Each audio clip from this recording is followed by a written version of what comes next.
Welcome, I'm Bill Anderson. I'm coming live from the Costa del Sol. I have to say, a very pleasantly warm Costa del Sol today, about 24 degrees in the shade.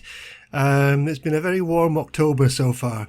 And I am delighted to welcome my good friend, Lisa Burgess, who's joining me today. Welcome, Lisa. Thank you very much, Bill. I'm really excited to be on the show. Yeah, well, you're no stranger to the whole broadcast medium, are you, Lisa? No, the poor Irish were subjected to me for 10 years in Ireland as a TV presenter. So, yeah, no, I'm no stranger. Though I have to say, this is my first time on radio. So this Really? is exciting for me. Yeah. Yeah. Well, I mean, you didn't have to go to hair and makeup before you came on, I mean, you're looking great, but, I mean, you shouldn't have gone to all that bother. The interesting people I've met in hair and in hair and makeup. Wow, some incredible people. I Some can imagine. A-listers and some Z-listers. Right. So, Lisa, you're one of these people that has two passports, aren't you? Yes, Jewel. British, Irish. I'm proud of it. The latter. Yeah, well, you get everything registered over here with your Irish passport and you're sailing home, aren't you? Yeah, sailing. And a Spanish residency card, so I'm extra good at paperwork. Yeah. Where are your roots then? Obviously, there's some Irish in there somewhere, but where are your roots, Lisa? Well, originally I grew up in Dorset and Pimlico. I went to boarding school in Sherborne in Dorset, and I grew up really between Bournemouth and Dorset, Pimlico, where my mother lived. She was Irish from Cork, Right. saying a big hello to any Irish viewers there. Um, and then I've lived in about six different countries after that. And the last destination we hope is Spain. Right. Okay. So, why did you move about? Because you had itchy feet, or because or was it because of work? Well, yeah, well, I've been a bit of a nomad, so I finished off my early education in England, in Dorset, and then I travelled to the States, and I lived in Los Angeles and Seattle for 8 years. Right. I studied in the States, and at the same time worked for the Farrelly brothers, who've created movies, Okay. and Woody Harrelson, the actor. Right. And that was an I mean, if you know that some of their films, and I'm not name dropping here because they're incredibly funny. One of them was There's Something About Mary or Dumb and Dumber, any of Right. those films where you can only imagine. This was way before they became famous. Right. You can imagine what our office was like to be in, because they had the most exceptional sense of humor ever. So that was a really great experience, especially for a young person. I'm an old bird now, so. Yeah, but it's interesting. We've had a few people on who have been in contact with, I would say, celebrity stars, well-known people out there in the entertainment world. And it's interesting that you're saying that, off screen or off stage, they were also very funny people. Yeah.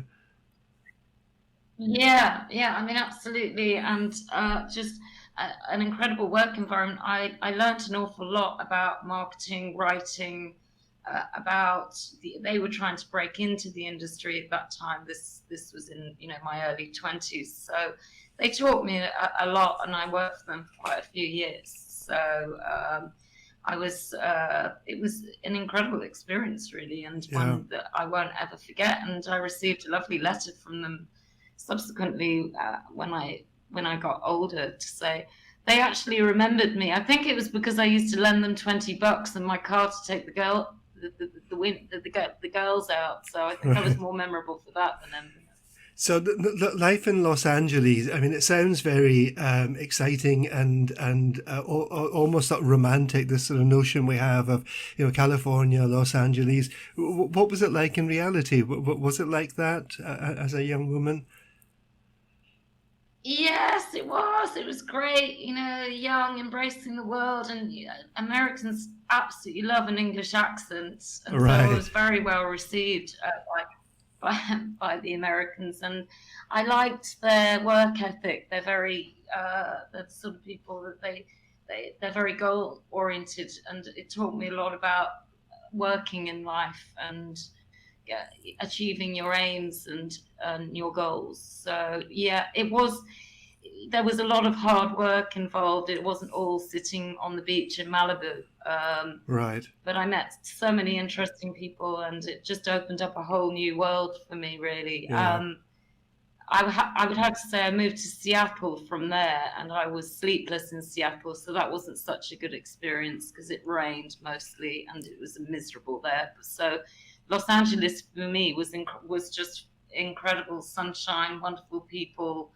It was just learning their culture, Mm. American football, so many things. They've just got a very good, positive vibe, the Americans. So. Right. So a bit like the Costa del Sol then. Yeah, it is very like it is. Yeah, it is. Well, they are unlike each other, but they have Yeah. many things in common as well. Yeah, and all we do down here, Lisa, as well, is we just sit on the beach all day drinking sangria, don't we? Absolutely. Wow. Please don't mention the word sangria because I went to Granada recently. And wow, they drink a lot of sangria in that place. And I don't think I can look at a sangria ever again and think, we all have that one drink that we can't look at again. Mine has Yeah, always been gin, but it's now been replaced by sangria. Yeah, no, we don't. yeah, and if you watch the way in some of these bars or restaurants, the way they mix a sangria, which I mean, sangria is really red wine, and it's diluted, with some sort of soda or something, and they've got fruit in it and various other things. But when you look at the way they actually mix them sometimes in these bars, they just put a splash of everything in the bar on them, and actually you have no idea how much you're drinking at the end of it. Yeah, it dilutes to nice Spanish wine, so it's not really what you want. But yeah, no, that's not one of my drinks, that's for No, sure. I'm sure they don't use Grand Reservas in it. I'm sure they use something out of carton or a cheap bottle. I'm quietly sure that didn't. Well, as you know, I owned a restaurant here, so I Yeah. know all about that. Yes, indeed. But Yep. yeah, we're jumping a lot further. We went to a few other countries after that. Yeah. Okay. So you're in the United States. You moved from Los Angeles to Seattle. Seattle was too wet. Probably reminded you of England. And Yeah, what, absolutely. what happened after that, Lisa? Well, I actually came back to London. My mother was living in Pimlico, and I met my husband, and we then moved to Ireland, and I started out in the rag trade, and I started out selling jeans out of the back of my car all Right. around Ireland, and with some hard work and persistence, then I sold and made dresses for about 200 shops in Ireland, and then eventually became a fashion TV stylist and presenter for the Good Morning Ireland, which was TV3 at the time. Right. And that's how I got. I didn't intend to be in TV at all. I just wanted my business to work, and they just called me one day, and then that was it. Right. Then I lasted on there for about 10 years. Yeah. So So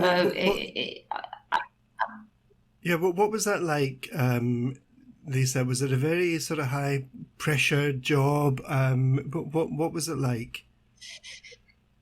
well, well, I had a dual job really because I still had my own business selling to 200 shops, and I was appearing on TV every week. And then I Right. set up an online dress shop. I was a dress specialist. I think what I would say, and I think all mothers out there would agree with me, is that running a business, doing the TV, and raising two beautiful daughters was extremely hard. And I actually don't know how I managed it. I often look back and say, how did you do it? But I somehow managed to do it, and I'm still here. Yeah.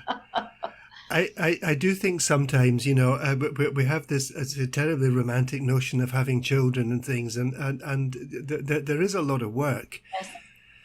But I think sometimes Yes. we just get through it by ignorance, because we don't know what's coming next. We just sort of take it one Well, day at a time, yeah, absolutely. But I couldn't agree more, because they don't come with a handbook. Yeah. No. And one thing is, your children are different. You think that the next one that's being born is going to be exactly the same. No, they're not. They're completely different. And nobody out there is a perfect parent, me more than anybody, but you just keep at it every day, I suppose. And I think it's in my estimation, it's one of the most difficult jobs in the world, to be honest. Yeah. I have to say that of all the jobs I've done. And the pay's crap, isn't it? The pay is zero. Well, no. When you get the "I love you, mummy" and a cuddle, the payback is bigger than any salary you can get in any job. Okay, yeah. That's a nice thought. I think. Yeah, you don't. You sound a bit dubious on No, that one. Come on, I you think tell us, Phil. I think it's different in some ways for men. I think the relationship very often with the children is a bit different. And I was in a sort of very traditional situation where basically I was working all the time, and not really dealing with the children on a day-to-day basis, which the boy's mother did, my ex-wife. So I think maybe for women and for men it doesn't have to be, but I think it's often quite a different experience, certainly as the children are growing up. Yeah, I mean, well, you have to put it this way. It takes you about an hour to get out the door, and I know young mothers will agree with me on this. It changes your life immeasurably. Having a child, you have to put that child's life before your own. Right. And everything they do comes. It's very hard. I came into a generation of working mothers, which is great because we have the opportunities, but also took its toll with very little time for any relaxation. Yeah.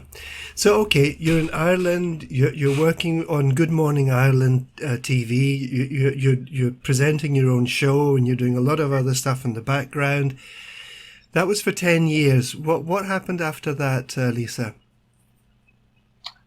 Yeah, so I decided, it's actually a really true story. I'd gone up to go into TV3 at some ridiculous hour, 5:30 in the morning, and it was really cold, raining, really wet, and the gutter had filled with water of the main doors, and I had all these clothes in my hand, and the entire gutter fell all over me at 5:30 in the morning in the dark black. Yeah. And it was that moment, and I think we all have those moments in our life. It was that moment that I said, and I won't repeat it on Expat Radio, but you can only imagine what I said to myself, like we all do at least 20 times a day. In my head, I just said, that's it. I need to change my life. And at the time, I had separated from my husband, and I was dating a French chef. And we had seen the program A New Life in the Sun. Right, okay. And we were looking to move to either France or Spain or abroad, wherever it was warm, and open a new business. And I thought, right, that's it. I've made a decision. I love the Irish people, and they were absolutely wonderful. And I will always miss all my friends that I made there. But the weather just got to me in the end. I couldn't cope with it in the end, and I wanted a new challenge. Right. So you decided to move to Los Angeles 2.0, which was the Costa del Sol, yeah? Yeah, well, it wasn't a hard choice because they've got what I think 325 days of sunshine here. Yeah. So I picked Marbella. Well, I don't live in Marbella. I live in Malaga, but I picked it because it literally had the best weather, and I also thought that I would get a bit more of a bargain for opening a restaurant. So, right. Yeah, it wasn't a difficult decision actually, because I've lived in other different countries, France and Cyprus, but really the USA, England and Ireland have been my main countries. So I thought, okay, I've got a bit of Spanish, let's go. Yeah. And I was in for a shock, by the way. Just so you know. What kind of shock was that? Well, I'm a glass is half full optimist, yeah? Yeah. But I didn't realize what I was letting myself in for with the Spanish bureaucratic system, the way things operate here. Operating a business that I had never been in before, which is a restaurant, which, here we go again, anybody who's a restaurateur deserves 5 stars, because it again was an incredibly hard job. Yeah. I mean, it was so difficult. I wasn't prepared in any way, shape or form for running a restaurant. I always have a lot of friends who work in the restaurant business, or whether it be restaurant or bars even. And, we tend to agree that it's a form of voluntary slavery, that it just never stops. Yeah, I mean, I met some incredible people. We opened a fine dining French restaurant in La Cala de Mi House, which is in Malaga, and it was open for nearly 3 years. But I put myself under the extra burden of being filmed, mainly because I knew it would get good publicity for the restaurant. Right. So as I was making serious mistakes in the first 6 months of my business, I was being filmed doing that. So, right. Yeah, I was on a learning curve, and the whole world, quite a few million people happened to see all my mistakes. I keep trying to stop myself from saying that word. But it was incredible. I mean, I'll give you for instance. There were 2 cameras. I was doing a big Bastille Day celebration, and we were doing an 8-course French menu. Right. And they were all filming in the kitchen and in the bar. And my partner at the time had ordered fresh pigeon, and they arrived frozen. Oh, yeah. So as he's being filmed, he's throwing the pigeons all over the kitchen. Yeah, I mean, there's so many embarrassing moments that happened to me, and I managed to bribe the camera crew later on to take that scene out, yeah, with a few vodka and tonic. Was there a purpose in throwing the pigeons all over the kitchen, or was it a little chef's tantrum? It was like a massive chef's tantrum. Oh, right. I mean, I tried to keep cool with the cameras as much as I could, even though I wanted to fly off the handle many times, because in restaurants, I hate to say it, but you do get some very rude customers, and it's usually your own fault because you haven't done something properly. But now and again, you get the odd member of the public who's very difficult, and literally you just want to say, you know what, I don't want your business, get out. Yeah, which I thought many times of doing. I think I only did it once because they were extra rude to one of my waitresses. So. Right. Yeah. And listen, Lisa, I think anybody who has been in the restaurant business will identify with what you're saying there. Uh, Dave has some advice for all restaurateurs out there who have difficult customers. He said, Really? just tell them to piss off. Just really, yeah. Does Dave talk? Because he's David to talk because he's on mute. He's just sitting there looking at Yeah, us. he does Say talk. hello, David. He Come does on, join talk in the fun. sometimes. I'm on license. I have to keep quiet while Mr. Anderson's doing his magic. I just step in if. Uh, No, well, I'd be seriously. I'd have everyone running out the door, mate. If someone was driving me mad like that, I'd be throwing plates at them. That's got to be the worst thing that I can get involved in is people. You know, because you know yourself. There's so many idiots out there, and if they'll come into your restaurant all day. oh, You know yourself, and you have to be nice, don't you? You have to be lovely to them, and you're thinking, "I'll bloody kill you." yeah. Yeah. So just so you know that, and I'll make an example, David, of just how honestly thick some people can be. Um, it's it's a French restaurant on the Costa del Sol in Spain, and the lady sat down and said to me, "Well, why don't you speak Italian in here?"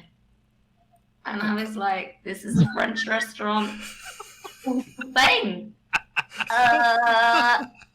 What do you say to that?" Okay, whatever. Say pizza. I can say pizza. That's Italian. You should have said that to her, you daft bat. I would have had her all day. Oh my Yeah. goodness. Yeah. But Blimey. but you actually to get here on time today, Lisa. You actually left your Spanish class a bit early, didn't you? Yes, yeah, I've recognised my failings in that department that needs to be upped with my new project that I'm doing, which is Costa del Sol Chatter, and I Right. do realise in order to not that it will be in Spanish, it will be in English, but yeah, it's something that it's one of those things that I keep putting off, and I know that I need to become better at, and you understand this, Bill, because your partner is Spanish, and Yeah. so's my partner. So I need to know the lingo. I'm feeling I'm in a massive deficit, so I have to. Yeah, I've got homework now at my age. Homework. Can you believe it? I can believe it. Incredible. Yeah. Yeah. So, when I greeted you, Lisa, I should have said, Buenos días, Lisa, y bienvenido a Expat Radio, no? Oh, muchas gracias, Bill. See, your Welsh is coming on. Oh, it's coming on great. Yeah. But, even when you're doing stuff primarily in English, and a lot of my work is in English, you come across situations all the time where it's like, I really need Spanish here, and although Yeah. we're going to be talking about your project, the Costa del Sol Chatter, a little bit later, Lisa, but there are going to be things, even just setting up your studio and getting things organized, very often you need to be able to speak Spanish with the delivery men, the stuff you want to order, and it's very hard to actually work in any form only in the English language down here, isn't it? Yeah, and honestly, I mean, I live in Spain. I should be able to speak Spanish. I don't like the mentality that you shouldn't try and immerse yourself into a culture. I know that you've got many viewers worldwide, and I think the more I learn, the more I understand about the culture, the more I enjoy living in this country. Yeah. So, Lisa, we're going to take a break in just a moment, and we've got a couple of things that I'd like to talk about because, life has not been all plain sailing for you down here, and I'm talking about your health, and No. I know that, you've been very open and very upfront about this, so we're going to talk about the health problem that you had, and then we're going to talk about your new project, which is the Costa del Sol Chatter with Lisa Burgess. So we're going to take a break now. We'll be back in about 3 or 4 minutes, and we got a lot to talk about, Lisa. Thank you. I'm Robert Powell, and you're listening to Expat Radio. Welcome back. I'm Bill Anderson. You are indeed listening to Expat Radio, and I have my good friend Lisa Burgess joining me today. Lisa's been filling us in on her, well, I would say colourful in a nice way, life so far, which has eventually brought you via the United States and Ireland and France and Cyprus to the Costa del Sol. Welcome back, Lisa. Thank you, Bill. Yes, I've been. Yeah, I suppose we've got to prepare ourselves for my serious side because we're going to talk about something that's obviously close to my heart. Yeah, and Lisa, I think we are talking about your experience with being diagnosed with cancer, and I think for anybody who has been through that experience, even just having the diagnosis must be it must be completely destroying in terms of that initial diagnosis. No. Yes, I mean, I was running the restaurant on the Costa del Sol, and I was so immersed in what I was doing. I didn't think, actually, honestly, I didn't even think about it when my partner at the time said that you've got a lump underneath your arm. I thought, I just waved it off. And this is a lesson to all the ladies out there. Immediately go and get that lump checked, because when I did, the doctor sent me to the Costa del Sol hospital. Yeah. And this is where actually Spanish came in handy. At least I had basic Spanish, because they turned around and told me that I had 15 tumors in my right breast. Wow. And well, when somebody tells you that, you're like, that's it, I'm a goner. Yeah. Let's do my bucket list. Let's do everything that I want to do. But no, I mean, it was an incredible shock, and I decided, even though a lot of people didn't agree with me, I decided to make that battle with cancer public. And I do believe, and I do hope, that people have benefited from the experience that I went through. I had a mastectomy, chemotherapy for 9 months, and then radiotherapy. Right. And the system certainly didn't fail me. They've always been exceptionally good to me here in Spain. I have to congratulate them on that. The only thing I suppose that did fail me is obviously to have my reconstruction. It took many years. I was diagnosed in 2018 and only just had a reconstruction in April. So the good news is that I got new boobs. The bad news is that it took me 4 years. Right. So that wasn't the worst of it, to be honest. The worst part was I lost all my hair.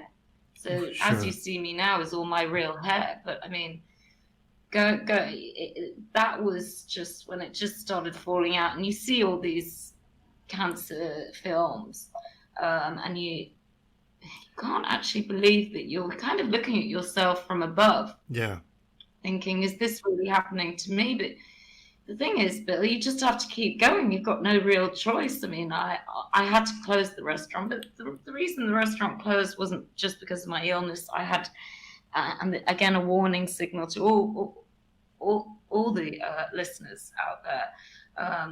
I just hadn't done my research properly about the location of the restaurant, but the final nail in the coffin, I'm not going out yet, but in this sense, was my illness. And yes, it was terribly hard to bear, but many good things came out of it. And, I've managed to get on high. I was given the all clear last year. I've still got a few issues that have to be dealt with, but generally I'm very positive, and I do find a lot of people who are starting out the journey that I have had contact me, and I do try and help them as much as I can. Obviously, everyone takes things very differently. I mean, I took it as an excuse to, which I've never really needed that excuse, is to enjoy my life even more to the fuller. I was already having a good life, but yes, Yeah. it changed a lot of things for me, for sure. Yeah. But I It think was, I think what you're saying is very important, Lisa. That for women who have these new diagnoses, I think yeah, it's really important to be able to speak to someone like you, who's been there and is still here and is still going forward, because it isn't an automatic. absolutely. It's not an automatic death sentence. Oh God, absolutely not. I mean, there's so many new treatments now out there. It's incredible how much they've advanced. I just worry about the people, and I'm talking in the UK and in Spain and actually all over the world, that have not been diagnosed yet, because obviously the pandemic has halted Right. many health systems. So, do try and get in there as quickly as you can if you have discovered a lump, whether you're a man or a woman, because I often have men who discuss their diagnoses, and Right. I'm obviously not a doctor, but I understand. I try and empathize with the feeling of being told something as enormous as that. Yeah. Yeah. So, the health service in Spain, I'm very unkind about Spain sometimes. I sometimes say that the part we live in sometimes feels more like North Africa than Europe. But when it comes to the health service, I have to say they are really quite spectacular, aren't they? They really are, and they treated me very kindly and with a lot of respect. And they were efficient, certainly in the beginning. But I do understand and I appreciate that their service has been completely slowed down by obviously COVID. Sure. Yeah, so there's incredible. I was just reading actually, Bill, that there's incredible waiting lists in Malaga, where the province that I'm in. Yeah, yeah, but I think this has happened. Well, I know certainly in the UK, I keep getting little news reports pop up on my social media feed saying that, I don't know, I think the number I heard sounds fantastic, but 7 million people on waiting lists at the moment. Yeah, I believe that. I believe that was the figure. But obviously, I think a lot of health systems in Europe are going to be failing because a lot of countries were affected wholly by the pandemic. Just put the brakes on everybody's life, So Sure. it was easier for me. It was easier for me during the pandemic, mainly because I was writing and working a lot, but also I had faced a bad illness, so I felt better capable mentally. But there were a lot of people out there that found it very hard. Yeah. But these are serious issues. I like to be more fun. Life's for living, having a good time. Come on, let's talk about more positive Indeed. stuff. Oh, okay, let's talk. But I think it's very brave of you to talk in such matter of fact terms about this, Lisa. And to have come out at the end of it, and actually I know you like your fun, you like dancing, you like you don't like sangria, but What was sangria? No, not the sangria. Yes, but I mean, yes, I know, but I've had a new stab at life, Bill, because I've fallen in love. I know. And I didn't think that would happen to me again. Yeah, and Arturo is quite a character. I think the two of you are very well suited. Yeah, well, he's a lawyer barrister, so he's very bloody hard to argue with. I don't think I would argue with him, but he is good fun. He likes life as well, doesn't he? So yeah, I didn't. I honestly thought I was going to end up with 2 cats and live my life out, But right. life comes along, much like cancer, and surprises you with amazing things as well as bad things. So I like to try and remain positive. Indeed, Lisa. So, Lisa, we're on to the last little bit of the show, and I want to talk about your most recent project, which is Costa del Sol Chatter. Yes. But listen, when we did a live stream with you, I think it was last week, and you were kind of introducing this. And, we always get people join us pretty quickly on the live stream. And then you said, I'm going to do a sex survey for the Costa del Sol, asking people how much sex they're having. Yes. And listen, I've never seen people commenting so quickly. And it was nearly all, not enough, not enough. What's that? I haven't had it for ages.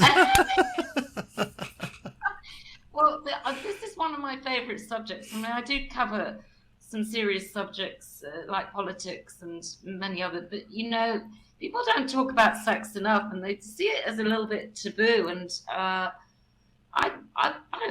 have to check, because I'm just working on that project right now, because you have to be careful with the questions that you ask in a survey in the first instance, and Sure. then when you're talking about sex, you have to be extra careful. So yes, I will be. My sex survey will be coming out. I have started a new forum, and it's not all about sex. I don't need 50,000 people contacting me. Yeah. So actually, because I can just see. No, just to explain, Costa del Sol Chatter has been a Facebook forum for a while, which I started during my illness, and now that I'm looking forward to fresher fields. Costa del Sol Chatter for now will go out every week, and it'll be a roundup of all the news of the week, specifically for the Costa del Sol, and serious subjects such as our electricity bills are too high, and then not so serious subjects about odd stories that have come out in the Costa del Sol. You know the ones. I always pick out a funny one. Sure. I've got one for you today, but I'm not sure if we've got time. So it'll be a roundup of the news. Then I'm going to interview esteemed politicians like yourself. Oh, yes. But not just politicians, women, business people, many different people. It'll really just be a video cast once a week.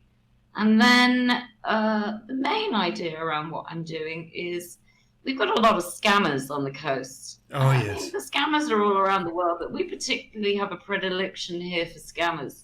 So I'm building a team of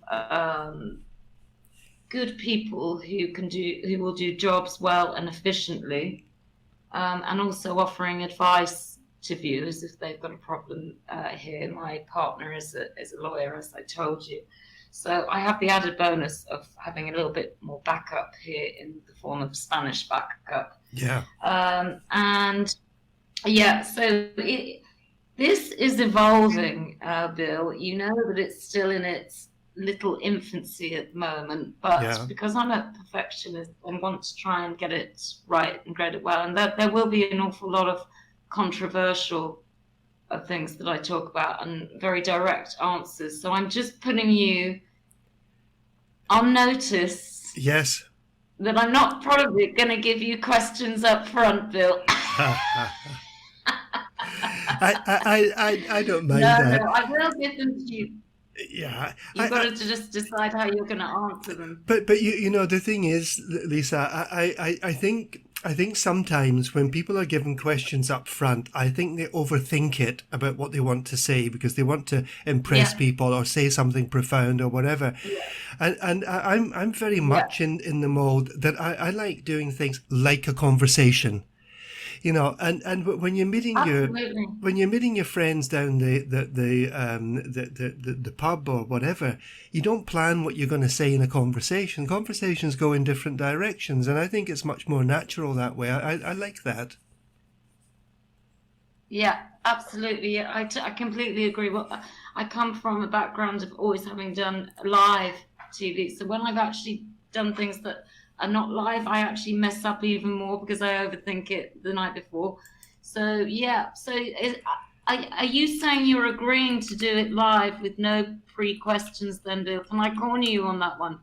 You can corner me on that one. The thing is, I get committed to all sorts of things on this radio show. A couple of weeks ago, we got committed to doing 30-second cold shower every morning by Marcel Salazar, and I'm not sure Dave's been. Repeat. What was that? Repeat that. Cold showers, 30 seconds every morning, cold shower, Apparently, it's great for your testosterone levels and all sorts of other stuff. So I'm still waiting on it Right, is to. that for men or is it for men and women? Oh, I think for women as well, but I think you got to be careful about your testosterone levels because you don't want to grow up a moustache, you know. You'll be in the Eurovision Song Contest next year if you keep doing it. Seriously, you'll be growing a beard like that. Nil point. Burgess the beard, they'll be calling you. So yeah, I if I make a commitment on Expat Radio, I carry it through, Lisa. Okay, so. Absolutely. Okay, I'll hold it to you. I'll hold you to that. Yeah, listen, I'm conscious of the time. We've got a few minutes still. So you're going to be picking up some of the kind of stories and things from the Costa del Sol. Have you got anything you can share with us just now? Yes, well, I was having a quick glance through the press here, and good news is that the Dutch are coming. I mean, they're coming in their droves. They've increased, I believe, by 23% and are in second place behind the Brits, who are not coming so much because of Brexit.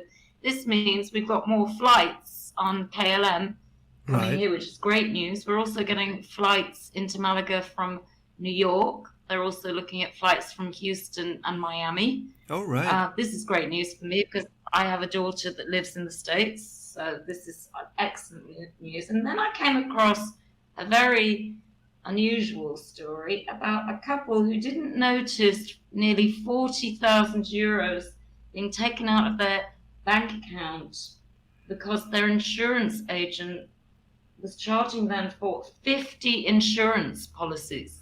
Right. Now, I think I'd missed 40. Yeah, I think I'd missed 40 grand out of my bank account. Would you, Bill? I wouldn't miss 40 grand because I haven't got 40 grand in my bank account. It wasn't Mr. and Mrs. Wonder, was it? They've got to be blind to say that. Surely to God. It was some poor couple in El Deo, Rincon, Miguel Gallo and Maria Teresa Zarazogo, right, who ran a restaurant and only realised it in the pandemic. My God, 40 grand. You won't want to be in a car with them driving, would you? You won't let them drive you. If they're that fine. Well, you know, I mean, I know we're laughing, but I mean, a very unfortunate thing to happen. But I mean, 50 insurance policies, and you're not seeing that in your bank statement. I don't know. I mean, I feel sorry for the couple. Don't get me wrong, but hello, you know, wow, they can't miss 40,000 euros. Well, that's Dumb and Dumber. I thought it was. That's got to be Dumb and Dumber. Seriously. Yeah, absolutely, completely, yeah. So right, okay. I mean, what can you say to that? You know, it's like, yeah, 40 grand and you don't miss it, and I don't know. That is crazy. And your insurance broker comes back with a suntan all the time as well, every 6 months, and you're not understanding it. Oh my God! And anything else happening? So we've got more flights to Malaga, which is good news for a lot of people, I guess. Anything else of interest? I want to know. I mean, this is for the Costa del Sol listeners specifically, but I think all around the world. A very boring subject, but nonetheless one that's hit my home. So I'm wondering, Bill, do you think you could pay my electricity bill because it's doubled? Right. Doubled. Yeah. How did it manage that? I used the same, and I'm getting a lot of complaints from people. So everyone's moaning about the electricity bill. And I see that the Spanish Prime Minister is injecting 3 billion into lower energy bills, but we won't see that. That I believe is for lower income people, which is understandable. But they're throwing again this number out, 3 billion. What's yours on that? That was in the latest newspaper I read this morning. Yeah, I mean the thing is that, you know, every now and again, and I'm not knocking the Spanish government particularly. Governments make these statements. And actually, they never say, and this means, I don't know, 25 euros of everyone's electric bill, or this means what, it's a big number, and nobody knows what it actually means to them. What does 3 billion mean in terms of my electricity bills? I struggle with that. Yeah. Yeah, I wanted a quick comment, and this isn't Costa del Sol based, a quick comment from you about King Charles deciding to dig up and DNA. Did you hear about this? No, Edward I haven't. V and okay. Okay. Yeah, I'll leave it then. It's the two young boys that got killed in the Tower of London Right. were murdered apparently, and they're going back hundreds of years. And DNA, he's giving permission where the Queen didn't give permission to do that. I think it's quite interesting. You hadn't heard the story. No. You'll be reading about it today. Yeah, I guess. I mean, I don't go looking for these things. I don't have TV at home, so I don't get them forced onto me. No. So I haven't actually come Yeah. across that one at the moment. Listen, Lisa, Yeah. our time has almost gone. We're on 1 minute to heading off. Can I just say to you, it's always a pleasure to sit down and chat with you, and it's been fun as well. So thank you so Yes. much for joining us today. And well, you And and I, thank you very much for having me. it is completely my pleasure. You and I'll be in a lot of contact. I made my commitment to you, and we're doing our monthly live streams together as well on the from around Mijas and the Costa del Sol Chatter. Lisa, thank you so much, and thank you for being so open and honest with us about your illness, because I think that's encouragement for so many people. Lisa, thank you so much. Thank you. And to everyone from the Costa del Sol, from myself, Bill Anderson, our producer Dave Halewood, and my guest today, Lisa Burgess, have a fantastic weekend.